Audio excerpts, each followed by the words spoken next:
Thank you very much. Laura, that is an incredibly hard act to follow, but I will do my best.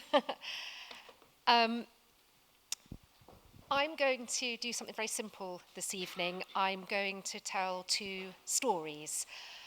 I used to, as a documentary maker working in British television, tell other people's stories for a living. And now, as a doctor, I listen very carefully, very attentively to my patients' stories in the hope that with my team, we can maybe help collectively to shape those life stories for the better.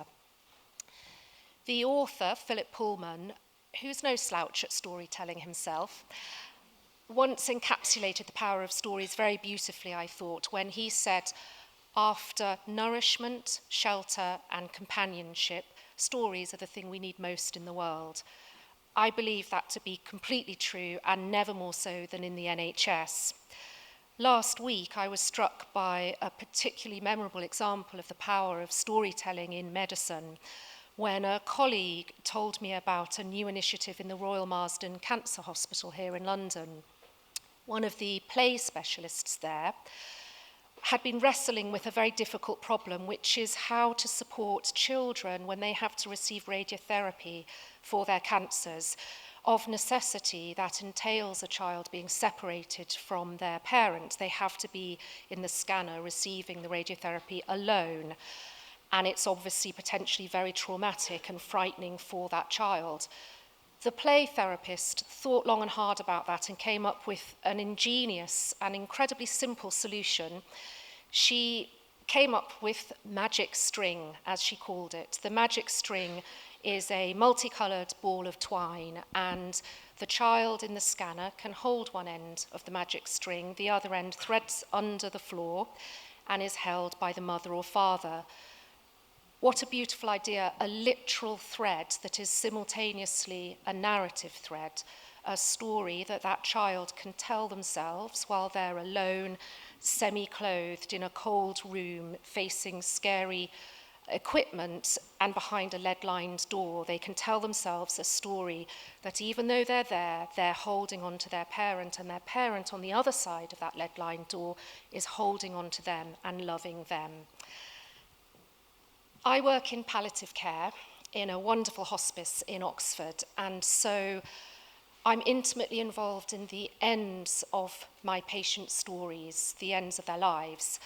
And one of the very first things I think you learn in palliative care is how very important trying to work with your patients in that realm of meanings and what matters and what is important is at least as significant as anything a doctor might do to a patient. So the drugs, the interventions, the scalpels, the needles, that of course all has an incredibly important role in medicine, but so does the meanings stuff. That's the stuff I do primarily at the moment. This involves meeting a patient for the first time who knows they are coming to the end of their life and talking frankly and openly and honestly with them about what matters to them now. What are their goals? What do they want to achieve in the time remaining? What are they frightened of? How can we help? And all of that is a discourse of meaning rather than doing and intervening and doctors imposing upon patients. And a very important part of that discourse is the fact that, of course, when a patient's life comes to an end, their story does not. It lives on in the memories of all of those people around them who love them, both their life and the way in which their life ends. They live on. So it's incredibly important, if we can, to get that point of a patient's life right and as filled with dignity and meaning as it can be. So the first story I'm going to tell you takes place from right at the end of my first ever week in palliative care. So I was very inexperienced. It was a crazy busy Friday afternoon.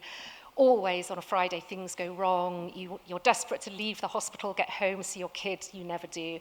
And on this particular Friday, I was looking after a patient who I will call Ron, who was a man in his 60s with a widely metastatic lung cancer. He had metastases, tumors in his brain, and he had started to fade very quickly in the preceding couple of days.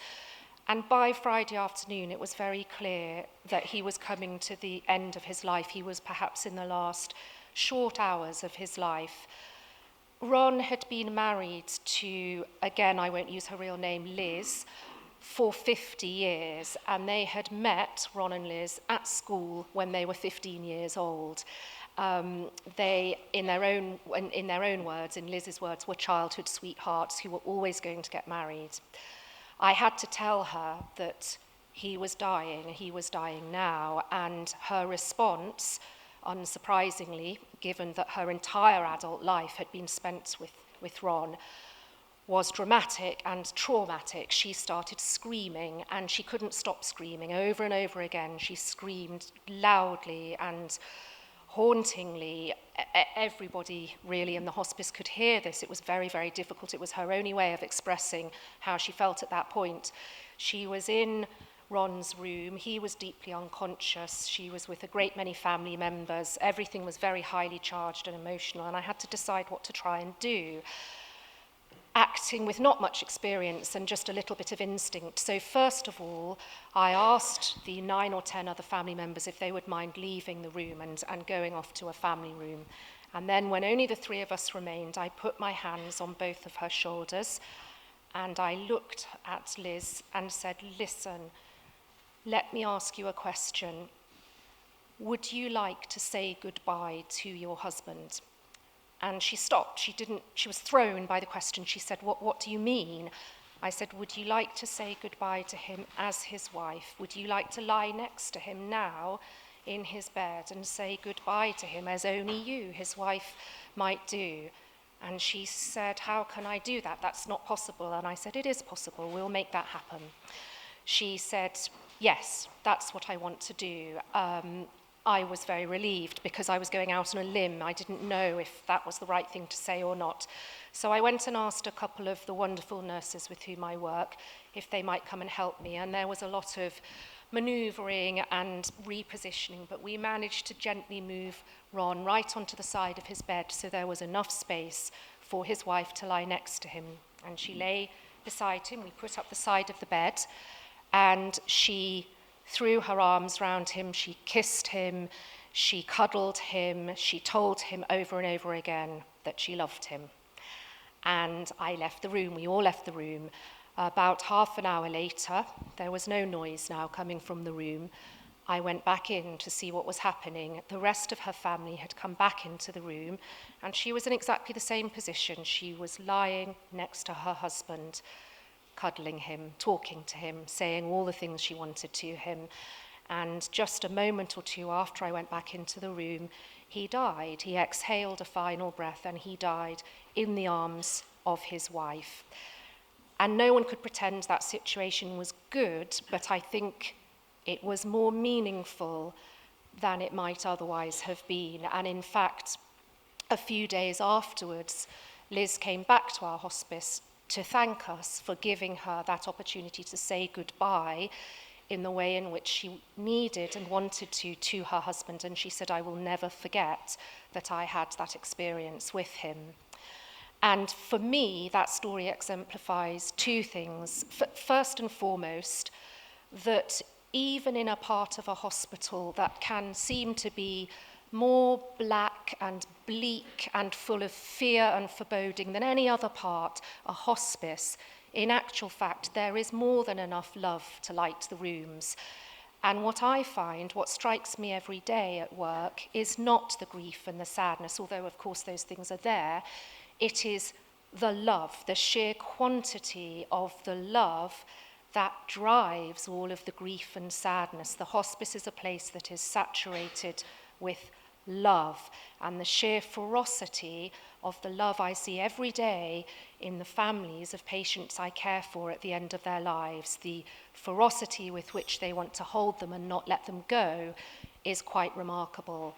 And I suppose, in one fundamental sense, all of us are connected very strongly, very powerfully to somebody. It might not be literal magic string, but it is certainly metaphorical, and it's certainly powerful.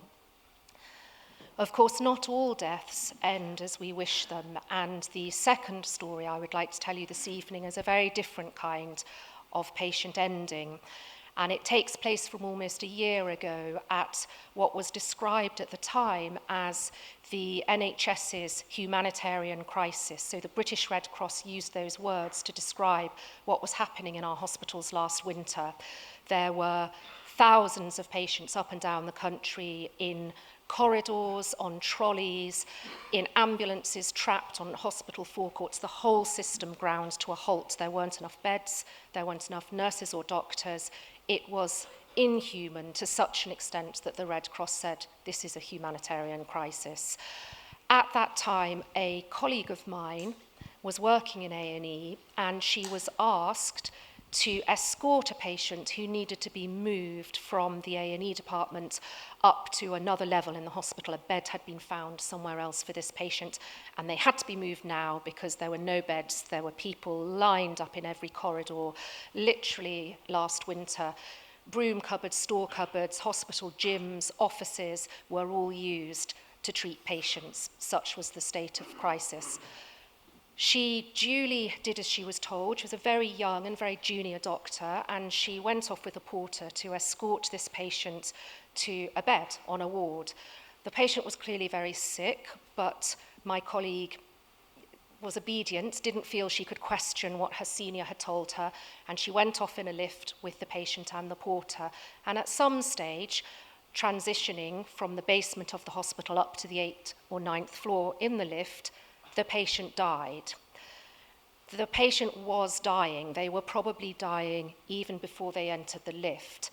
And yet, instead of being treated with a modicum of respect or dignity, compassion or humanity, they were treated more like a FedEx parcel than a human being. They were in transit when they died.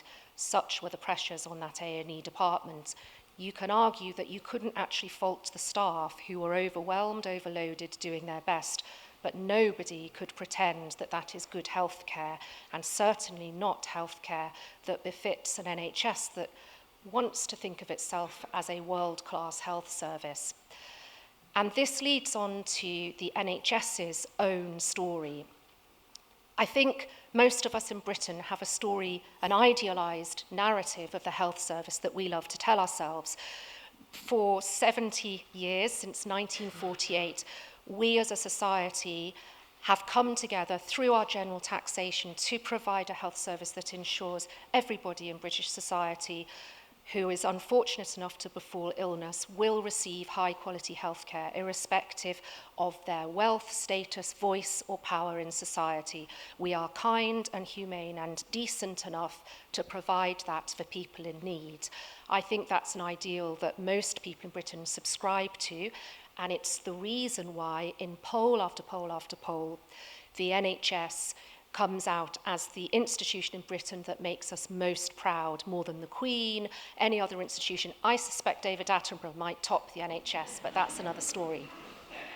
However, the reality on the ground increasingly seems to belie that idealised narrative. So what I see day in, day out in the hospital very often falls short of ideal care.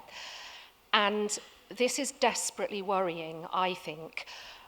I don't want to get into party politics, but I think we can all agree on one thing, and that is that a story resonates with us if it is true. It has to be true to be meaningful. If reality is overstretched, if patients are literally dying in lifts or in hospital corridors, on trolleys or in ambulances, as they are in Britain today, then no amount of spin and fine statistics from a health secretary or the Department of Health spin doctors can make that go away. That is the truth. You can't gloss over it.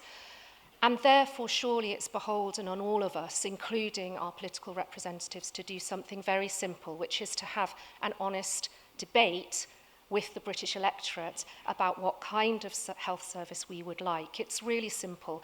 If you want a world-class health service, it needs a world-class budget. You can't have both. Either we fund a world-class service, or we decide which bits of our NHS we want to chop away in order to meet the budget we are willing to spend. I can't pretend to have any answers to that. I just know that an honest conversation is needed first and foremost if we're to address this in any kind of meaningful way. What I do know is, in my career in the NHS for the last 9 years, but particularly for the last year that I have been a palliative care doctor, every day at work, what I do is steeped in love and steeped in loss. It is an honour and a privilege to work with patients at the end of life, and the love and the loss go hand in hand. None of it frightens me. We, all of us in palliative care, look at it in a clear-eyed way. The loss that really, really worries me to my core, however, is the loss of the wonderful National Health Service, in which I am enabled to do the work I do for some of the most vulnerable patients in our society. And I hope from the very bottom of my heart that we, the British public, will make sure that the NHS is not itself entering a palliative phase of its story, and that it is not going to die on our watch. Thank you very much.